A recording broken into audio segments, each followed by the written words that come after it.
میری حضور کے ایک ایک فرمان میں سچ ہے، حقیقت ہے، حقیقت ہے۔ اگر زندگی کے سبق میں آگے بڑھنا ہے، کامیابیاں آگے اور سبقت لے جانا ہے، تو ان فرامین پہ عمل کریں۔ یہ جو چھوٹی چیزیں میں نے آپ کی خدمت میں عرض کی ہیں، ان پہ عمل کریں۔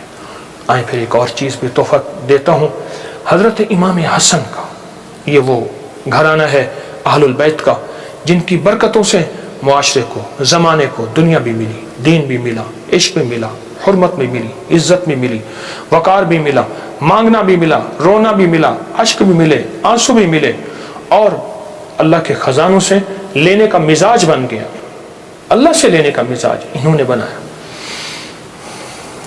امام حسن بیٹھے تھے جو حضرت امام حسین کے بڑے بھائی تھے رضی اللہ تعالیٰ عنہ، سلام اللہ رضوان اللہ تعالیٰ علیہ اجمعین۔ تو آپ کی خدمت میں ایک شخص آیا، کہا کہ فصل جو ہے وہ میری بہت زیادہ، اس کی کھجور کی بارش ہی نہیں ہے، اور میں نے کچھ جو بیے ہوئے ہیں، کچھ فلاں چیز ہے، بارش ہی نہیں ہے، بارش کی دعا فرما دے۔ فرمایا دعا کرتا ہوں تو ایسا کر، سارا دن استغفر اللہ پڑھا کر، استغفر اللہ استغفر اللہ استغفر اللہ استغفر اللہ۔ وہ چلا گیا۔ ایک اور آیا، یسر السماء علیکم مدرار، بارش۔ ایک اور آیا، کہا کچھ بھی نہیں ہے۔ ایسا ممکن ہے کہ میں مالدار ہو سکتا ہوں؟ ہاں ہو سکتا ہے۔ تو فرمایا سارا دن استغفار کیا کر، استغفر اللہ استغفر اللہ پڑھا۔ ایک اور آیا، کہا گھر نہیں ہے، جھونپڑا بھی نہیں ہے، کہ مجھے گھر مل سکتا ہے؟ فرمایا ہاں مل سکتا ہے۔ فرمایا کیا؟ میں استغفار کیا کر، سارا دن استغفر اللہ پڑھا کر، بہت پڑھا کر۔ ایک اور آیا، اس نے کہا میں چاہتا ہوں میرے باغ ہوں اور میں باغات کا مالک ہوں، مجھ جیسا فقیر تنگ دست ایسا ہو سکتا ہے؟ میں ہو سکتا ہے۔ میں کیا؟ میں استغفار کیا کر۔ جو سائل آ رہا تھا اسے استغفار بتا رہے تھے۔ جب سارے سائل چلے گئے تو غلام نے پوچھا آقا آج آپ نے ہر بندے کو استغفار ہی بتایا ہے، کیا وجہ ہے؟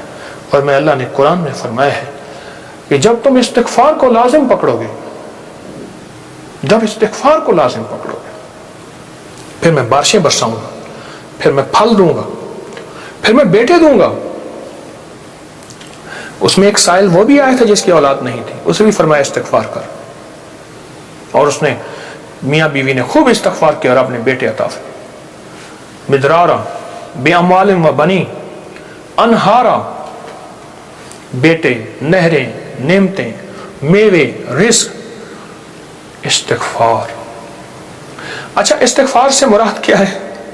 استغفار، میں کسی ملک کے ایئرپورٹ پہ جا رہا تھا تو ایک صاحب نا 4 ویل والا وہ بڑا سا وہ تھا بریف کیس، اس کے ہینڈل سے اس کو چلائے جا رہے تھے ایسے تیزی سے، تو ایک دم فلائٹیں نکل رہی تھیں راستہ تھا، تو ایکسکیوز می ایسے کرتے نہیں، یوں نکل رہے تھے، تو مجھے استغفار یاد آیا، اور ایکسکیوز می کہہ رہے تھے نا، لوگ راستہ دے دیتے تھے۔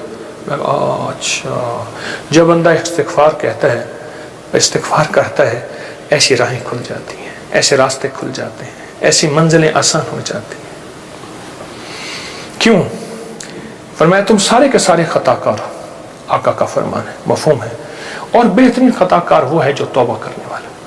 استغفار کے معنی یہ ہے کہ اللہ میں اعتراف جرم کرتا ہوں، اعتراف جرم کرتا ہوں۔ ہمارے یہاں ایک گھر کے قریب نا ایک دوسری گلی میں آرا مشین تھی، یہ لکڑیاں کاٹنے کی، تو اس کا ایک ٹریکٹر ڈرائیور تھا، پرانا روسی ٹریکٹر تھا جو بڑے بڑے تنے اٹھاتا تھا اس کے درختوں کے۔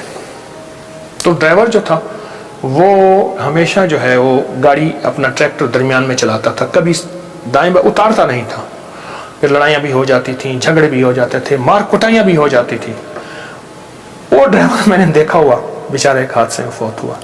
اچھا اس کے مزاج میں ایک عجیب بات تھی، وہ نا جاتے ہی لڑائی کر لیتا تھا، جھگڑے کر لیتا تھا، کبھی ٹریکٹر کا ویل نیچے نہیں اتارتا تھا۔